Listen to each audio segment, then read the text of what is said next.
l'entrepreneuriat n'est ni une science ni un art, c'est une pratique. Téléspectateurs de Diaspo Live TV, merci de nous rester fidèles dans le cadre de votre émission Sur la Voie qui met en perspective des initiatives émanant de jeunes porteurs de projets africains. Aujourd'hui, nous allons parler de qualité, d'hygiène, de sécurité, d'environnement et de développement durable. Et nous recevons dans le cadre de cette émission un porteur de projet à ma droite, qui n'est autre que Vianney Goran, qui est ingénieur eau et assainissement et également manager QHSE. Bonjour et bienvenue. Bonjour madame. À ma droite, nous recevons Achille Mbouza, qui est notre consultant en affaires publiques et en stratégie organisationnelle. Bonjour et bienvenue. Bonjour Priscille, merci une fois de plus de m'avoir invité. D'accord, c'est moi qui vous remercie. Je reviens vers vous, Vianney Goran, pour parler de votre projet Ecolo Consulting Group, qui est un cabinet conseil en qualité, hygiène, sécurité, environnement et développement durable. En quoi est-ce qu'il consiste exactement ce projet? Alors, merci madame. Et Ecolo Consulting Group, comme vous venez de le dire, est un cabinet conseil en qualité, hygiène, sécurité, environnement et stratégie de développement durable. Ce cabinet est destiné aux très petites et moyennes entreprises de l'Afrique subsaharienne en général, plus particulièrement du domaine industriel. D'accord. Et ce cabinet a pour rôle de prêter assistance technique et conseil auprès de ces différentes entreprises pour la définition et l'implémentation de leur stratégie QHSE de développement durable. D'accord. Quels sont vos secteurs prioritaires dans le cadre de ce projet? Les secteurs prioritaires sont d'abord le secteur de l'agroalimentaire, le secteur de l'industrie du bois, le secteur du BTP et aussi du pétrole et du gaz. D'accord. Et à côté de cela, qu'est-ce qu'une très petite entreprise, une petite et moyenne entreprise gagnerait à se doter de vos services, puisqu'il s'agit d'un cabinet conseil? Alors, notre distinction de cabinet conseil, parce qu'il en existe plusieurs, c'est l'option de l'externalisation des services QHSE. D'accord. Alors, l'entreprise externalise ses services auprès de nous et il y a aussi l'option de, comment dirais-je, la transformation digitale. D'accord. Voilà. Le volet transformation digitale, la digitalisation des processus QHSE. D'accord. Achille Mbouza, puisqu'on parle de digitalisation, je vais revenir vers vous dans le cadre de ce projet pour savoir en quoi est-ce que les nouvelles technologies de l'information et de la communication viennent redynamiser le secteur entrepreneurial de manière générale. Bon, de manière générale, nous pouvons dire que nous sommes en plein à l'ère de l'économie numérique. Oui. Et donc, la digitalisation a d'abord pour but de raccourcir les processus, oui, d'alléger les processus et effectivement d'assurer un gain économique. Bon, pour ce qui est de ce projet, je trouve qu'il est vraiment très très novateur. Toutefois, je pense que la cible est encore à redéfinir parce que, voyez-vous, la difficulté se trouve à deux niveaux. D'abord, intégrer les thématiques QHSE auprès des petites entreprises qui ont des petits budgets et donc généralement qui se concentrent sur des activités de production, sur la distribution et sur, dans une moindre mesure, le service client, le service après-vente. Et donc, généralement, les thématiques QHSE ne font pas partie de la priorité. Du coup, c'est un véritable challenge de les convaincre de l'utilité de cet aspect de l'entreprise.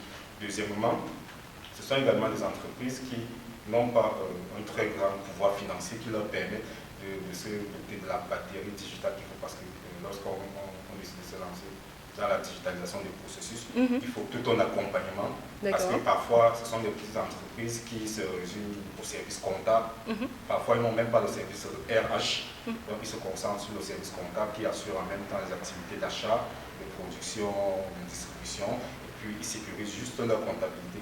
Et donc je pense que c'est un projet novateur qui pourrait beaucoup plus trouver une oreille attentive auprès des structures étatiques, parce que, vous savez, les thématiques QHSE sont très prisées par les bailleurs de fonds qui accordent les financements aux États qui se lancent dans les projets de développement. Oui. Et à ce titre, ce cabinet pourrait vraiment faire valoir son expertise dans les outils d'impact environnemental, dans les outils d'impact social par exemple.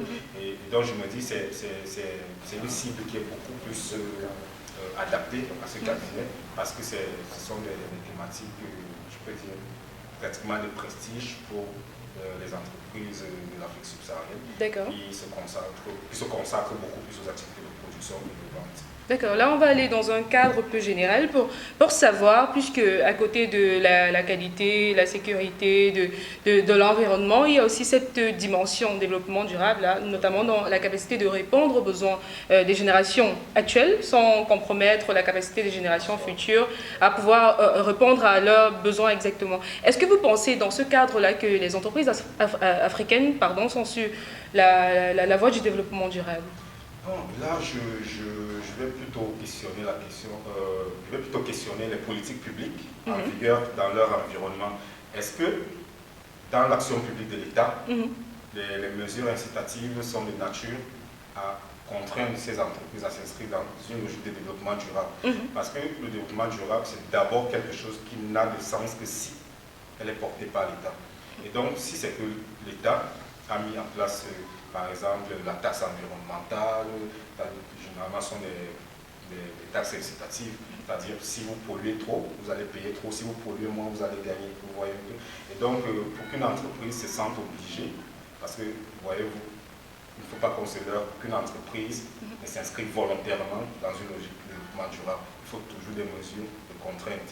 Et donc si c'est que la politique publique est de nature à encourager l'entreprise à s'inscrire, je pense que les entreprises vont bien s'inscrire dans cette logique, puisque en même temps, elles ont besoin d'exploiter des ressources, mais en même temps, elles ont besoin de pérenniser leurs activités, et donc de penser non seulement à préserver les ressources qui sont leurs matières premières, mais également à préserver la vie des générations futures qui sont également leurs clients. Donc je pense que c'est une voie encouragée et toutes les entreprises gagneraient à accompagner les États dans ces politiques de développement durable. D'accord.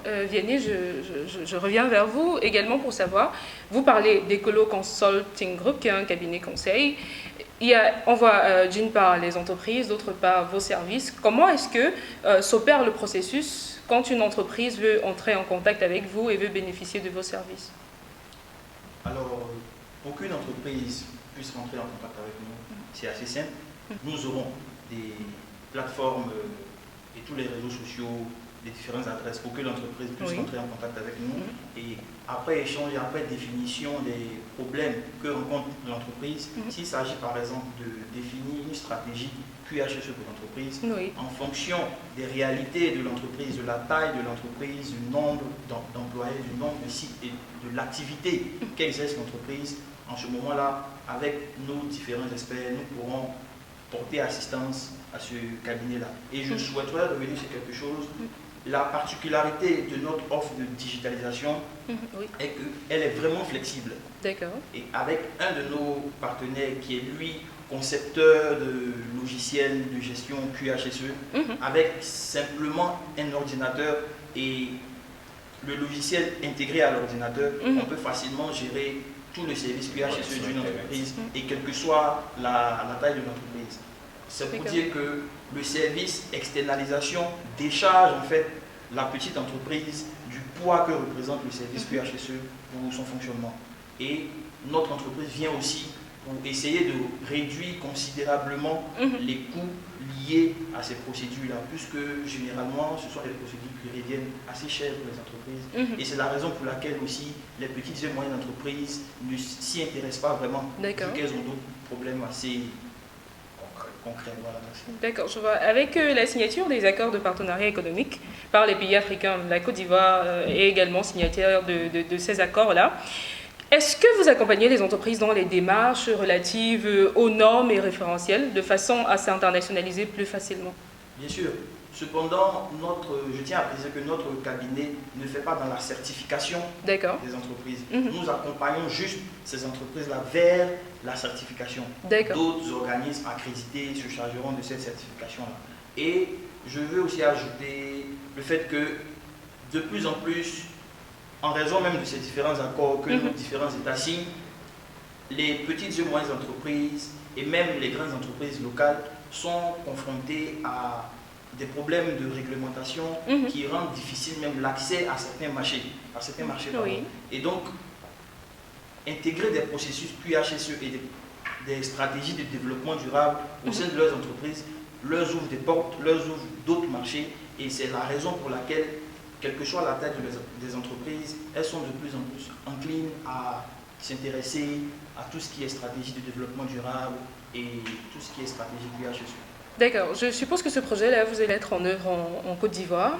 Et vous n'avez cessé de dire que ce projet était destiné aux entreprises très petites dans la plupart des cas. Et nous remarquons que ces très petites entreprises-là, généralement, sont dans le secteur informel et tout. Est-ce qu'il y a une dimension formation ou bien sensibilisation aux problématiques QHSE comment est-ce que vous comptez amener ces entreprises-là à prendre conscience de l'importance de ce domaine-là? Avant même de pouvoir externaliser le service QHSE d'une entreprise, il va falloir que cette entreprise sache déjà ce que c'est que le QHSE. D'accord. Et comme vous venez de le dire, pour la plupart des très petites entreprises, ces notions-là ne leur sont pas familières. Alors, dans notre pack de services, nous avons l'aspect formation avant tout. Formation des différents acteurs, que ce soit avec les États, avec ces différentes entreprises-là, pour les sensibiliser sur les notions et surtout sur l'importance de s'intégrer dans des stratégies de développement durable et mettre en place des stratégies QHSE au sein de leur entreprise. Donc, des formations seront faites au préalable avec différents partenaires et par la suite, les entreprises intéressées par nos services pourront éventuellement entrer en contact avec nous et travailler. D'accord. Et au regard de cela, quelles sont vos perspectives? Est-ce que vous comptez vous internationaliser également, avoir des extensions, ou bien vous comptez juste vous implanter en Côte d'Ivoire? Merci. D'abord, le projet va naître en Côte d'Ivoire et par la suite, nous, dans une perspective d'extension, on compte s'étendre au niveau de l'Afrique subsaharienne et par la suite d'autres pays.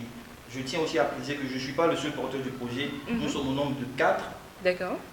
Il y a Onata Koulibaly qui est psychologue, qui sera en charge de tout ce qui est psychologie au niveau des entreprises, etc. Nous avons Nana Larissa qui est juriste de l'environnement et nous avons Nana Larissa qui est camerounaise, Onata Koulibaly qui est ivoirien, Penka Petrova qui est bulgare, qui est une spécialiste de la communication, qui maîtrise 3 langues et moi. D'accord. Bon, merci, je vous remercie. Je rappelle que vous êtes ingénieur eau et assainissement, également manager QHSE, et vous êtes le promoteur du projet Ecolo Consulting Group. Merci d'avoir répondu présent à notre invitation. Merci.